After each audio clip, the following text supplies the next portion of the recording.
Okay, so hello everyone. Recently, there's an overflow of river water, but there's not yet an effective regulation to handle this problem. So it might be a problem, and surely has been a problem to a couple of people that live in the, for example, underdeveloped region that is densely populated first, and if it's located in the lowlands area. So why is this a problem?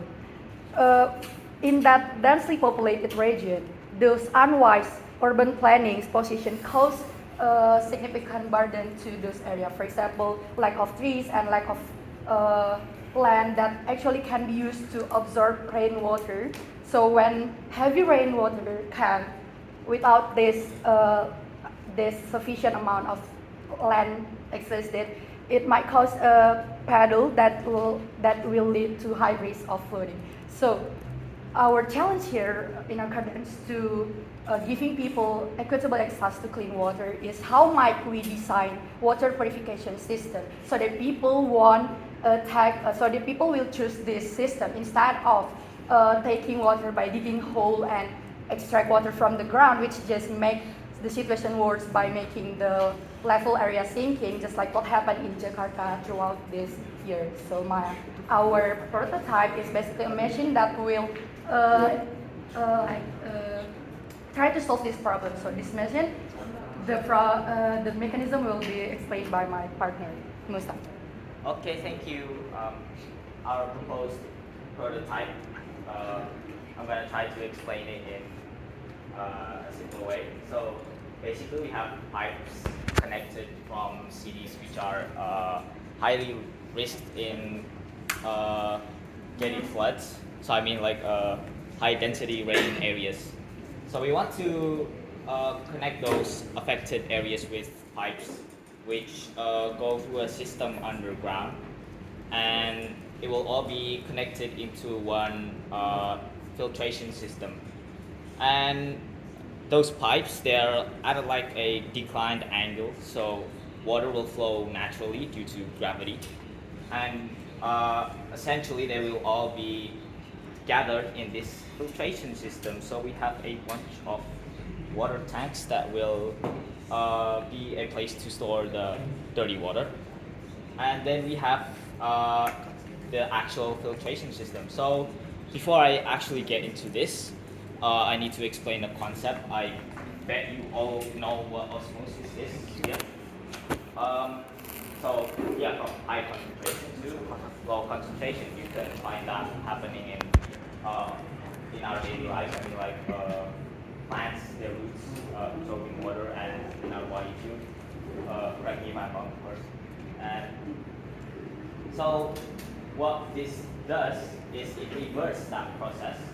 So from high concentration water to low concentration water. And how that works is that we have to go against the natural motion that osmosis has. So of course that's a natural process, and we're gonna reverse that. That will take a lot of energy, and the electricity needed, that will also cost a lot. But we have a proposed solution for that. So we won't be using the regular polymer membrane that a lot of reverse osmosis system uses. We'll replace that with graphene membrane, which is not only strong and lightweight, but it will be 50 more times more water permeable compared to polymer membrane, which means water can get through easier compared to polymer membrane. Therefore, you wouldn't need to use great amounts of electricity.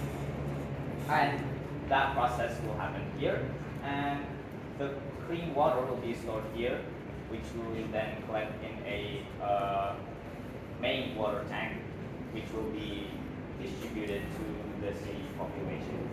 And maybe I'll explain some, I guess, advantages compared to like other systems, like why this.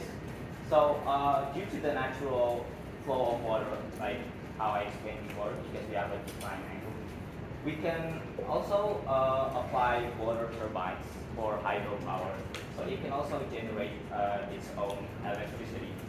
And the reverse osmosis system, it it doesn't only produce water usable for us, but also drinkable. So you can drink this water basically, which you collect from the rain and other sources. So um, yeah, you don't. It's not. You don't have to use like different source of water for your drinking and to use it, but you can create it into a water storage system. That is a basic explanation of our prototype, and this is a very multi-scale level. We hope to maybe make it to implement it in like smaller scale